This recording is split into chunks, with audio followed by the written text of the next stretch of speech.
आज हम आपको चार्ल्स कलन की सच्ची कहानी बताने वाले हैं। चार्ल्स कलन पेशे से एक नर्स था और उसने जेल जाने से पहले 16 सालों तक अलग अलग अस्पतालों में काम किया, लेकिन उनमें से किसी को नहीं पता था कि चार्ल्स असल में एक सीरियल किलर है। पुलिस की माने तो उसने अपने 16 साल के करियर में 400 से भी ज्यादा मर्डर किए थे। हम सीरियल किलर्स का मतलब यही समझते हैं कि कोई ऐसा इंसान जो किसी को बेरहमी से मारता है, अपने किसी बचकाने से विश्वास की वजह से। लेकिन यहाँ चार्ल्स के केस में कुछ चीजें अलग थीं। वो अपने ही पेशेंट्स को दवाइयों के थोड़े से ओवरडोज से मार देता था। आखिर इन सब के पीछे कारण क्या था? इतने मर्डर्स करने के बाद भी किसी ने उसके ऊपर शक क्यों नहीं किया? और अगर वो आखिर में पकड़ा भी गया तो कैसे? जानने के लिए देखते रहिए आज की हमारी सच्ची घटना पर आधारित मूवी, जिसका नाम है ए गुड नर्स। इस मूवी की शुरुआत में हम चार्ल्स को देखते हैं, जिसने अभी अभी एक पेशेंट को मारा है, लेकिन वो सबको ऐसे दिखाता है कि जैसे वो पेशेंट अपनी ही बीमारी की वजह से मरा है। इसके बाद हम पार्कफील्ड मेमोरियल हॉस्पिटल में एमी को देखते हैं। एमी उस हॉस्पिटल के आईसीयू यूनिट में एक नर्स है। उसे यहाँ काम करते हुए कुछ महीने ही हुए हैं, पर वो अपना काम बहुत अच्छे से करती है। फिलहाल वो एक बूढ़े पेशेंट की देखभाल कर रही थी, जिन्हें स्किन इन्फेक्शन हुआ था। एक दिन एमी को अपनी ड्यूटी के दौरान चेस्ट पेन होने लगता है। जब वो अपना डायग्नोसिस करवाती है तो उसे पता चलता है कि उसे हार्ट फेलियर होने का खतरा है और अगर उसे जिंदा रहना है तो उसे हार्ट ट्रांसप्लांट करवाना पड़ेगा। लेकिन एमी के पास ना तो इंश्योरेंस था और ना ही इतने सारे पैसे कि वो अपना इलाज करवा सके। एमी बहुत परेशान थी क्योंकि उसके 2 छोटे छोटे बच्चे थे, जिनका उसके अलावा और कोई नहीं। एमी अपनी इस बीमारी के बारे में किसी को नहीं बताती और चुपचाप अपना काम करती रहती है। एक दिन उसे पता चलता है कि अब उसे एक नए नर्स के साथ नाइट शिफ्ट में काम करना पड़ेगा और यहाँ पहली बार उसकी मुलाकात चार्ल्स से होती है, जिसने अभी अभी हॉस्पिटल ज्वाइन किया था। एमी को पता नहीं था कि चार्ल्स के इस भोले भाले चेहरे के पीछे एक हत्यारा है। एमी उसे हॉस्पिटल के कंप्यूटर्स और दवाइयों का एक्सेस देती है। एमी को बीच बीच में उसकी बीमारी की वजह से चेस्ट पेन होता रहता था। एक दिन चार्ल्स उसे देख लेता है। क्योंकि एमी चार्ल्स को अच्छा दोस्त मानती थी, इसलिए वो उसे अपनी बीमारी के बारे में बता देती है, पर इस शर्त पर कि वो और किसी को इसके बारे में नहीं बताएगा। चार्ल्स उसे दिलासा देता है कि वो उसके साथ ही रहेगा। एमी को बस उस हॉस्पिटल में 4 महीने काम करना था, फिर उसे इंश्योरेंस मिल जाता और वो अपना इलाज करवा सकती थी। अगले दिन जब एमी हॉस्पिटल आती है तो उसे पता चलता है कि उसके पेशेंट की मौत हो चुकी है, वही जिन्हें स्किन इन्फेक्शन था। एमी को ये जानकर बहुत हैरानी हुई क्योंकि वो बेशक बीमार थी, पर इतनी भी नहीं कि उसकी मौत हो जाए। हर हॉस्पिटल में रिस्क मैनेजमेंट के लिए एक डिपार्टमेंट होता है, जिसका काम होता है हॉस्पिटल को बदनामी से बचाना, और उस पेशेंट की अचानक से हुई मौत उनके लिए एक चिंता का विषय था। इसलिए वो उसकी इंटरनली इन्वेस्टिगेशन कर रहे थे, पर आखिर में हॉस्पिटल को पुलिस की तरफ से भी कंफर्मेशन चाहिए था ताकि वो ये प्रूफ कर सके कि इसमें हॉस्पिटल की कोई गलती नहीं थी। इसके बाद हम 2 पुलिस वालों को देखते हैं, जिनका नाम था टिम ब्राउन और डैनी बेल्डविन, जो इस केस में तहकीकात कर रहे थे। लेकिन उनके लिए कुछ भी प्रूफ कर पाना बहुत मुश्किल था, क्योंकि उन्हें इसके बारे में 7 हफ्तों के बाद बताया गया था और ऊपर से पेशेंट के परिवार वालों ने उस बॉडी का अंतिम संस्कार तक कर दिया था। लिंडा पूरे हॉस्पिटल में अनाउंसमेंट करती है कि उनके एक पेशेंट की वजह से उनके हॉस्पिटल में इन्वेस्टिगेशन हो रही है, तो ऐसे में कोई भी बिना उसकी मौजूदगी के पुलिस से बात नहीं करेगा। जब डैनी को पता चलता है कि पूछताछ में लिंडा भी साथ में रहेगी तो उसे बहुत गुस्सा आता है, क्योंकि ये बात जाहिर थी कि बॉस के सामने होते हुए कोई सच्चाई नहीं बोलेगा। लेकिन हॉस्पिटल के पास बहुत अच्छा वकील था, इसलिए उन्हें लिंडा को साथ रखना पड़ता है। सबसे पहले एमी से पूछताछ शुरू होती है, पर इसी दौरान लिंडा को किसी काम से थोड़ी देर के लिए बाहर जाना पड़ता है। इस मौके का फायदा उठाकर डैनी एमी से सवाल पूछने लगता है और एमी उस पेशेंट की रिपोर्ट पढ़कर बताती है कि उसकी बॉडी में इंसुलिन का डोज ज्यादा था और इतना सारा इंसुलिन उसकी बॉडी नहीं बना सकती। जरूर किसी ने उसे बाहर से इंजेक्ट किया है।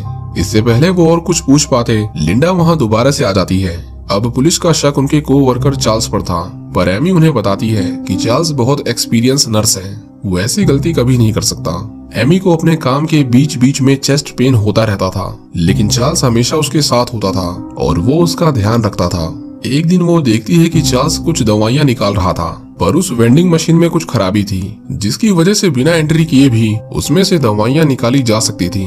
एमी इस बात पर इतना ध्यान नहीं देती। चार्ल्स एमी से कहता है कि उसे अपनी बेटी को उसकी इस बीमारी के बारे में बताना होगा, ताकि वो किसी इमरजेंसी सिचुएशन में तुम्हारी मदद कर सके। मतलब एमी को चार्ल्स के ऊपर पूरा भरोसा था, वो उसे एक अच्छा आदमी मानती थी। डैनी ने लिंडा से उस हॉस्पिटल के मेडिकल रूम से निकाले जाने वाली सभी दवाइयों की रिपोर्ट मांगी थी, पर लिंडा ने जो उसे एंट्रीज दी थी उसमें शुरुआत के 6 पन्ने गायब थे, डैनी को उसके ऊपर शक होता है कि वो कुछ तो छुपा रही है और इसीलिए वो उसके ऊपर जोर से चिल्लाता है, पर वो कुछ कर नहीं सकता था। इसी तरह एक और हफ्ता बीत जाता है। उनके हॉस्पिटल में कैली एंडरसन नाम की एक और पेशेंट एडमिट हुई थी, जिसकी बॉडी में कुछ माइनर फ्रैक्चर थे। दूसरी ओर हम देखते हैं कि डैनी के उस दिन के व्यवहार की वजह से उन लोगों ने उसे लीगली हॉस्पिटल में घुसने से बैन कर दिया था। अब ना तो वो अंदर जा सकते थे और ना ही हॉस्पिटल का कोई स्टाफ उनसे बात कर सकता था। एक दिन एमी कैली को दवाइयां देने आती है, पर वो नोटिस करती है कि कैली की यादाश्त कमजोर होने लगी थी। वो अपने शरीर को हिला नहीं पा रही थी। जब एमी उसकी रिपोर्ट देखती है तो उसे पता चलता है कि उसकी बॉडी में इंसुलिन बहुत ज्यादा मात्रा में है और कैली देखते ही देखते उसके सामने तड़प तड़प कर मर जाती है। ये मर्डर भी चार्ल्स ने किया था और वो चुपचाप कोने में खड़ा होकर सब कुछ देख रहा था। कैली का एक छोटा सा बेटा भी था और उसका पति उसकी लाश के सामने बहुत जोर से रो रहा था, पर चार्ल्स की आंखों में जरा सा भी दुख नहीं था। अगले दिन वो दोनों पुलिस ऑफिसर्स एमी के घर आते हैं क्योंकि उन्हें इन सब मर्डर्स के पीछे चार्ल्स के ऊपर शक था। एमी भी उनके साथ कोऑपरेट करने को तैयार थी। वो अपनी एक पुरानी दोस्त से मिलने जाती है जिसके साथ चार्ल्स ने पहले कभी काम किया था और उसे इसके बारे में चार्ल्स से बात करके ही पता चला था। एमी उससे चार्ल्स के बारे में पूछती है। उसकी दोस्त उसे बताती है कि जब वो हॉस्पिटल में था तो हर रात किसी न किसी आईसीयू पेशेंट की मौत होती थी। अब ऐसा साबित तो नहीं हो पाया कि उसने ही कुछ गलत किया है, लेकिन उसके वहाँ से जाने के बाद जो मौतें हर दिन हो रही थी वो अचानक से बहुत कम हो गयी, मतलब महीने में सिर्फ 1 या 2 बार। एमी ये सब जानने के बाद हॉस्पिटल में आती है और वो देखती है कि सलाइन बैग के अंदर किसी ने सुई से छेद किया था, जिसका मतलब था कि चार्ल्स उसी की मदद से पेशेंट्स को इंसुलिन का ओवरडोज दिया करता था। वो घबराहट से इधर उधर भागने लगती है, पर तभी उसे फिर से चेस्ट पेन होता है और वो बेहोश हो जाती है। जब उसकी आंख खुलती है तो वो अपने सामने चार्ल्स को देखती है। वो उसे देखकर घबरा जाती है। वो देखती है कि उसे भी सलाइन इंजेक्ट किया जा रहा था। वो तुरंत अपनी बॉडी से सारे इंजेक्शन निकाल देती है। चार्ल्स उसे शांत रहने को कहता है। एमी नहीं चाहती थी कि चार्ल्स को शक हो कि उसे उसके बारे में पता चल चुका है, इसीलिए वो हमेशा की तरह उसके साथ ही अपने घर जाती है। एमी पुलिस को सब कुछ बता देती है और अब उनका शक धीरे धीरे यकीन में बदल रहा था, लेकिन उन्हें ये सब साबित करने के लिए पोस्टमार्टम रिपोर्ट चाहिए थी। वो सभी कैली के हस्बैंड के पास जाते हैं और उनसे कैली की बॉडी का पोस्टमार्टम करने की परमिशन मांगते हैं। वो बेचारा तो बहुत सदमे में था क्योंकि उसे तो अपनी वाइफ को बचाना था, पर हॉस्पिटल ने तो उसी की जान ले ली। दूसरी ओर एमी डैनी को बताती है कि लिंडा ने उन्हें अधूरी रिपोर्ट दी है। वो उस हॉस्पिटल के कंप्यूटर से जब तक की चाहें तब तक की एंट्रीज निकाल सकते हैं, जिसका मतलब था कि हॉस्पिटल की रेपुटेशन बचाने के लिए वो चार्ल्स को भी बचा रही थी। इस इन्वेस्टिगेशन के दौरान चार्ल्स जब भी किसी पेशेंट को सलाइन चढ़ाता था तो एमी उसे तुरंत ही बदल देती थी ताकि किसी और बेकसूर की जान न जाए। जब कैली की ऑटोप्सी रिपोर्ट आती है तो उन्हें उसकी बॉडी में 2 दवाइयों के ओवरडोज के बारे में पता चलता है जो उस रात चार्ल्स ने उस मशीन से निकाली थी। एमी को लगा कि इतने सबूत काफी हैं उसे पकड़ने के लिए, पर ऐसा नहीं था। उसे कोर्ट में गुनहगार साबित करना फिर भी मुश्किल था और ऊपर से उसने पिछले जितने भी हॉस्पिटल्स में काम किया था वो भी चार्ल्स के बारे में कुछ भी बताने को तैयार नहीं थे, क्योंकि ये पता चलने के बाद उन हॉस्पिटल्स में इलाज करवाने कौन आता। दूसरी तरफ हम देखते हैं कि लिंडा चार्ल्स को उसकी जॉब से निकाल देती है, ये बहाना देकर कि उसने जॉब एप्लीकेशन में अपनी ज्वाइनिंग डेट्स गलत बताई हैं ताकि उसकी वजह से हॉस्पिटल की बदनामी ना हो। जब एमी को इसके बारे में पता चलता है तो वो घबरा जाती है, क्योंकि हर हॉस्पिटल खुद को बचाने के लिए उसे इसी तरह से निकाला करता था और इसी वजह से वो कभी पकड़ा नहीं गया। एमी जब अपने घर में आती है तो हम देखते हैं कि चार्ल्स उसके घर में उसके बच्चों के साथ खेल रहा था। उसे देखकर एमी की सांसें तेज होने लगती हैं, लेकिन चार्ल्स हमेशा की तरह खुश और शांत था। एमी उससे उसकी नौकरी जाने का दुख जताती है। चार्ल्स कहता है कि नौकरी तो उसे दोबारा मिल जाएगी। उसे इस बात की खुशी है कि वो इतने समय से उसके साथ थी। चार्ल्स उसे याद दिलाता है कि उसके इंश्योरेंस का टाइम पूरा होने में सिर्फ 4 हफ्ते बचे हुए हैं और तब तक वो उसके साथ ही रहना चाहता है ताकि वो उसकी मदद कर सके। पर एमी खुद को शांत करके उसे बहाना बनाकर वहाँ से जाने के लिए कहती है। चार्ल्स उसकी बात मानकर वहाँ से चला जाता है।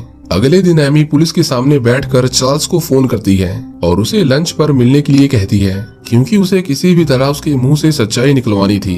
वो दोनों एक रेस्टोरेंट में मिलते हैं। एमी को पता चलता है कि उसे एक दूसरे हॉस्पिटल में जॉब मिल गई है। वो उससे शुरुआत में तो रोजमर्रा की बातें करती है, लेकिन फिर अचानक से वो उनसे उन मर्डर्स के बारे में पूछने लगती है। ये सब सुनकर चार्ल्स सुन पड़ जाता है और कुछ नहीं बोलता। जब एमी हिम्मत करके उससे दोबारा पूछती है तो उसे गुस्सा आ जाता है और वो बिना कुछ बोले वहाँ से चला जाता है। उसके जाने के बाद पुलिस एमी से मिलने आती है और जब उन्हें पता चलता है कि वो हॉस्पिटल जा रहा है तो वो लोग उसके शहर की पुलिस को इसके बारे में इत्तला कर देते हैं, जिसके बाद वो चार्ल्स को बीच रास्ते में ही पकड़ लेते हैं। उसे पूछताछ के लिए पुलिस स्टेशन लाया जाता है। टिम उससे उसके गुनाहों के बारे में पूछता है। वो उससे पूछता है कि तुमने ये सब क्यों किया, पर चार्ल्स अपना मुंह नहीं खोलता। जब डैनी उसके मर्डर करने के तरीके के बारे में पूछता है तो चार्ल्स के हाथ पैर कांपने लगते हैं और वो उनके ऊपर पागलों की तरह चिल्लाने लगता है।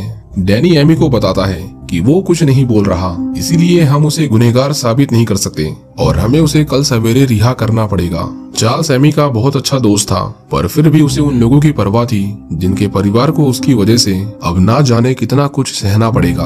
एमी फैसला करती है कि वो चार्ल्स से बात करके उससे सच बुलवाएगी, ये जानते हुए भी कि अगर उसने सच नहीं बताया तो पुलिस उसे आजाद कर देगी और उसके परिवार को हमेशा चार्ल्स से खतरा रहेगा। एमी उसके पास आती है और उससे माफी मांगती है क्योंकि उसने उससे झूठ बोला था। वो उसे अपना स्वेटर ओढ़ने को देती है क्योंकि उसे बहुत ठंड लग रही थी। वो उसे कहती है कि जब उसे इन सब मर्डर्स के बारे में पता चला तो वो भूल गई कि उसने उसकी कितनी मदद की इन आखिरी कुछ महीनों में। चार्ल्स उसे कहता है कि मैं हमेशा तुम्हारी मदद करना चाहता था। एमी उसकी बातों को गौर से सुन रही थी और वो उसे सच बोलने को कहती है। यहाँ पर चार्ल्स एक्सेप्ट कर लेता है कि उसने ही सभी को मारा है। वो उनमें से कुछ के तो नाम भी बताता है, लेकिन उसने 16 सालों में इतने लोगों को मारा था कि अब उसे उनके नाम भी याद नहीं थे। उसके इस बयान के बाद पुलिस उसे गिरफ्तार कर लेती है और उसे 29 लोगों के मर्डर के इल्जाम में उम्र कैद की सजा होती है। 29 लोग इसलिए क्योंकि उसे बस उतने ही नाम याद थे। असल में मरने वालों की संख्या 400 तक थी। चार्ल्स ने कभी नहीं बताया कि उसने ये मर्डर्स क्यों किए। पुलिस की स्टेटमेंट में बस उसने ये कहा कि वो लोगों को सिर्फ इसलिए मारता गया क्योंकि उसे किसी ने रोका ही नहीं। अगर उन 9 हॉस्पिटल्स में से किसी ने भी उसके खिलाफ पहले कंप्लेंट की होती तो शायद आज इतने बेकसूर लोग नहीं मारे जाते। चार्ल्स अभी न्यू जर्सी की जेल में हमेशा हमेशा के लिए बंद है। उसके जेल जाने के बाद एमी का हार्ट ट्रांसप्लांट सक्सेसफुल हो गया और वो अपने परिवार के साथ हंसी खुशी जी रही है। इसी के साथ ये मूवी यहीं खत्म हो जाती है। उम्मीद करता हूँ कि आपको एमी की ये कहानी पसंद आई होगी। Thanks for watching.